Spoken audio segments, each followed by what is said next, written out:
देखते हैं हम लोग नेटवर्क डेज क्या होता है। नेटवर्क डेज जिसके थ्रू हम लोग कैलकुलेट करेंगे कि टोटल कितने वर्किंग डेज हुए।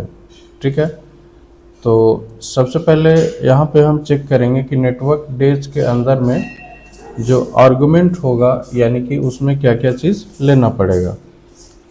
इक्वल टू टाइप करेंगे नेटवर्क डेज। यहाँ पे तीन चीज़ें चाहिए, स्टार्ट डेट, एंड डेट और हॉलीडेज। ठीक है ना।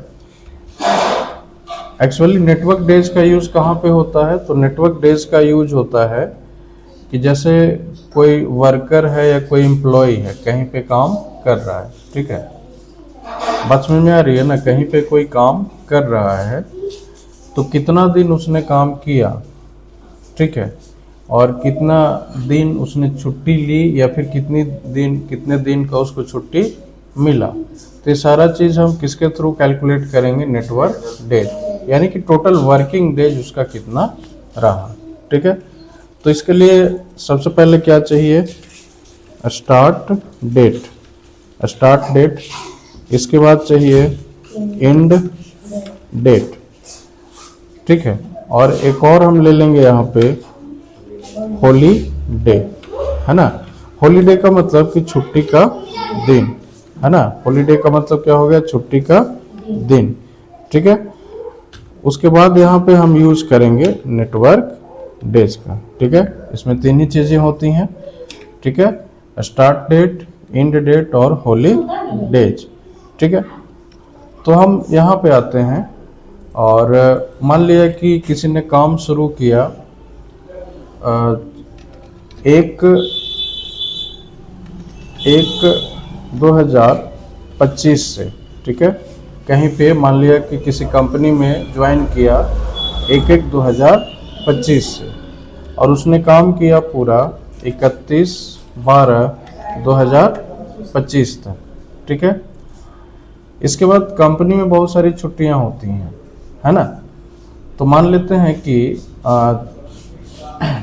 जैसे कि कोई भी छुट्टी है, जैसे कि मान लेते हैं कि एक छुट्टी इसका मान लेते हैं कि 14 जनवरी, है ना, 14 जनवरी को ले लें। ठीक है, 14 जनवरी 2025।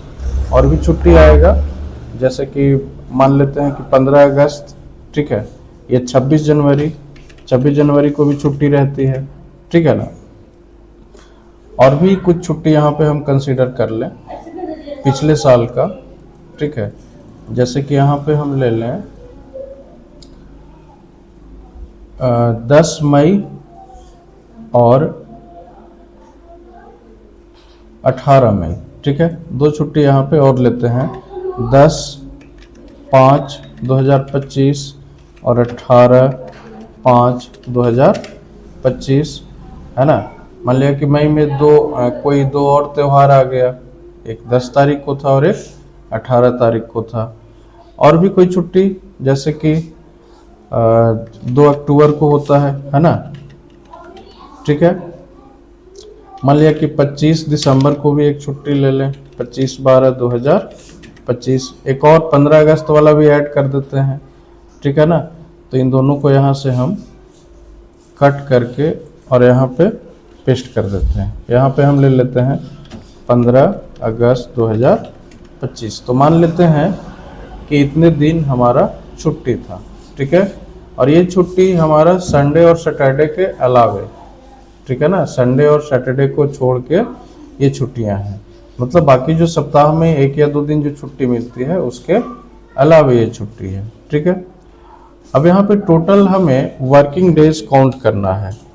ठीक है, वर्किंग डेज काउंट करना है। तो करेंगे कैसे, सबसे पहले यहाँ पे आना है इक्वल टू नेटवर्क डेज।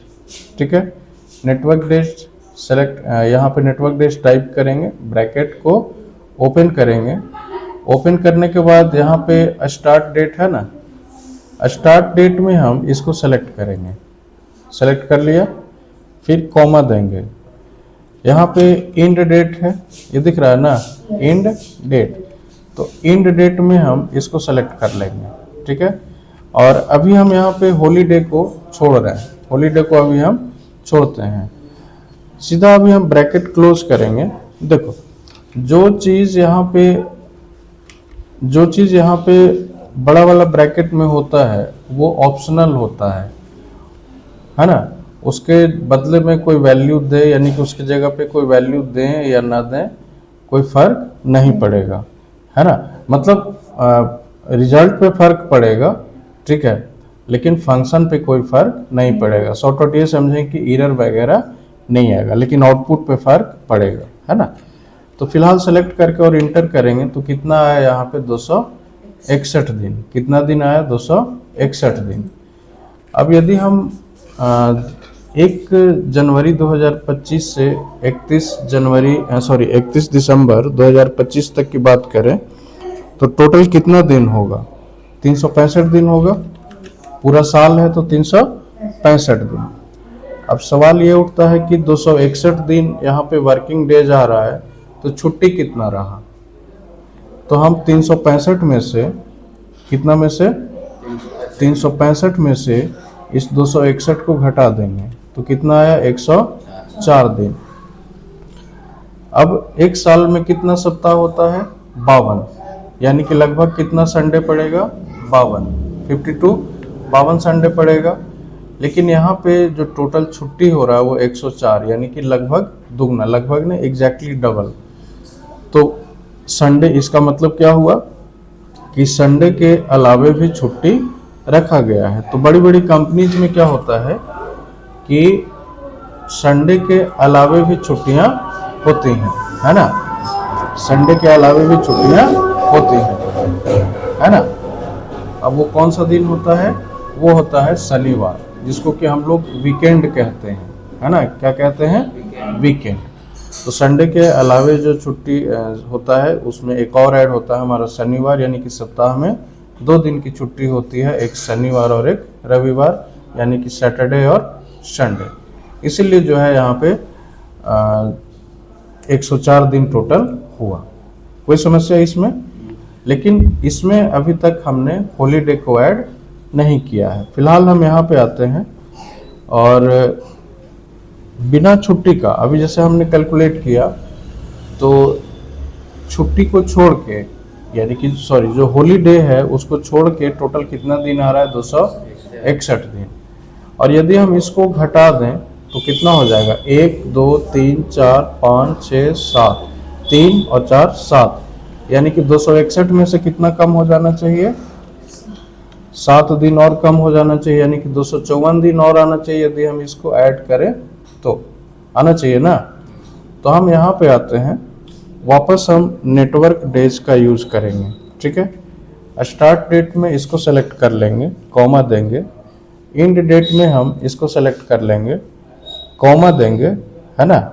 और अब हम हॉलीडे का यूज करेंगे यहाँ पे, तो हॉलीडे के लिए यहाँ से लेके यहाँ तक हम सेलेक्ट कर लेंगे। जितने रेंज में हमारा हॉलीडे है उसका डेट जहाँ पे मेंशन किया है उस पूरे रेंज को हम सेलेक्ट कर लेंगे।